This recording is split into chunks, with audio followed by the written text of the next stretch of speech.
তুই আমার তালাক না দিয়ে এখানে আইছিস কা? তোর তালাক না দিলে না আইছি কেন? হ্যাঁ হ্যাঁ তোর তালাক না দিলে আইছি। তালাকের কাগজ কই? তুই গুম করলে এটা আমি কি? কেডা গুম করছে? তুই গুম করলে তাই কালকে রাতে কেমনে ছিলি আমার দ্বারে? পরকীয়া সমাজের এমন এক অভিশপ্ত অধ্যায়, যার কবলে পড়ে ভেঙে যাচ্ছে হাজার হাজার সংসার। তেমনই এক পরকীয়ায় আসক্ত নারীর গল্পে এবার উঠে এসেছে চরম এক ভয়ানক বাস্তবতা। যিনি স্বামী থাকতেই আরেক স্বামী ধরেছেন এবং প্রথম স্বামীর অজান্তে দুজনের সঙ্গে দিনরাত সেফটি ভাগ করে সংসারও করছেন, যে বিষয়টি ভাবতে গেলে আসলে নির্বাক করে দেয়। একটা নারী যিনি কিনা দুজন স্বামী একসঙ্গে চালাচ্ছেন, তাও আবার প্রতিদিনের শিডিউল মেনটেন করে। তা গতকালকে রাতে কেমনে ছিলি আমার মনে? তাই ভাই আমি অপরাধী তো, আমার সাজা দিয়ে তো আমার আর বারবার হয়রানি করিস। কি অপরাধী? তাই আমার তালাক না দিতে আইছিস কা?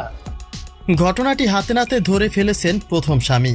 তিনি বলেন 14 বছরের সংসার তাদের এবং তাদের ঘরে 2টি কন্যা সন্তানও রয়েছে, অথচ তার স্ত্রী তার বিশ্বাস ভঙ্গ করে দিনের পর দিন তাকে ঠকিয়ে গেছে।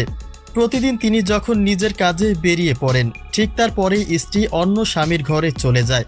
আবার তিনি যখন দিন শেষে বাসায় ফেরেন, তার ঠিক আগ মুহূর্তে স্ত্রী বাসায় ফিরে আসে। অথবা রাত তার সঙ্গে কাটিয়ে আবার দিনের বেলায় অন্য স্বামীর কাছে চলে তার রঙ্গলীলা। বলা তা হয় কয়জন রাখতে চাস তুই? কেমন লাগে, কি করে হয়রানি করে? কি হয়রানি? এটা হয়রানি এলাম তা তো আমি হয়রানি করি না, তুই আমার হয়রানি করতে আসো? হয়রানি তো করে তুমি আমার। হ্যাঁ, তো এই বাসায় কি জন্য আইছিস?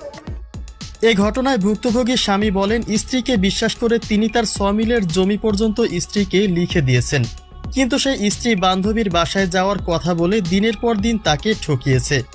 ভাবতে অবাক লাগছে, একজন নারী 2 স্বামীকে সমানভাবে সার্ভিস দিয়ে যাচ্ছে, অথচ বিষয়টি এতদিনে ধরতেই পারেননি প্রথম স্বামী। দ্বিতীয় স্বামীর ঘরে যেহেতু পরকীয়া থেকে তার উপস্থিতি, সেক্ষেত্রে এই বিষয়টি দ্বিতীয় ব্যক্তিও গোপন রেখে সংসার কন্টিনিউ করে গেছেন। হয়তোবা পরিকল্পনা ছিল প্রথম ব্যক্তির সম্পত্তি হাতিয়ে নেওয়া। কে পরকিয়া করে, তার সাথে করে কি করে? আমি ডেইলি সকালে যাই মিলে, সন্ধ্যার পরে আমি আসি। বিশ্বাস করি আমি ভালো জানি না, তারে আমার সমিলের জমি সম্পূর্ণ তার নামে দলিল দিয়ে দিই।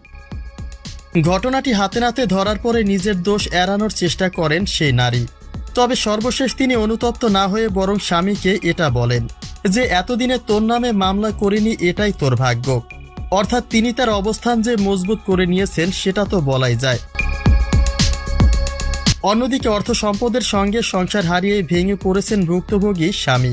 তিনি বলছেন তার ঘরে 2টি কন্যা সন্তানও রয়েছে, অথচ এই বাজে চরিত্রের মহিলা সন্তানদের কথাও ভাবেনি। কেউ অপরাধ করে না, আমি হ্যাঁ? অপরাধ করছি। তাহলে তুমি এবারে তো তুমি আইছো না, এবারে তুমি সাইডে নিয়ে তুমি এবারে সত্যি করছি, আজ পর্যন্ত কোনো কেস মামলা দেয়নি, এটাই হলে আর বড় কপাল ভালো। কথা বলে না, এটাই হলে আর কপাল ভালো।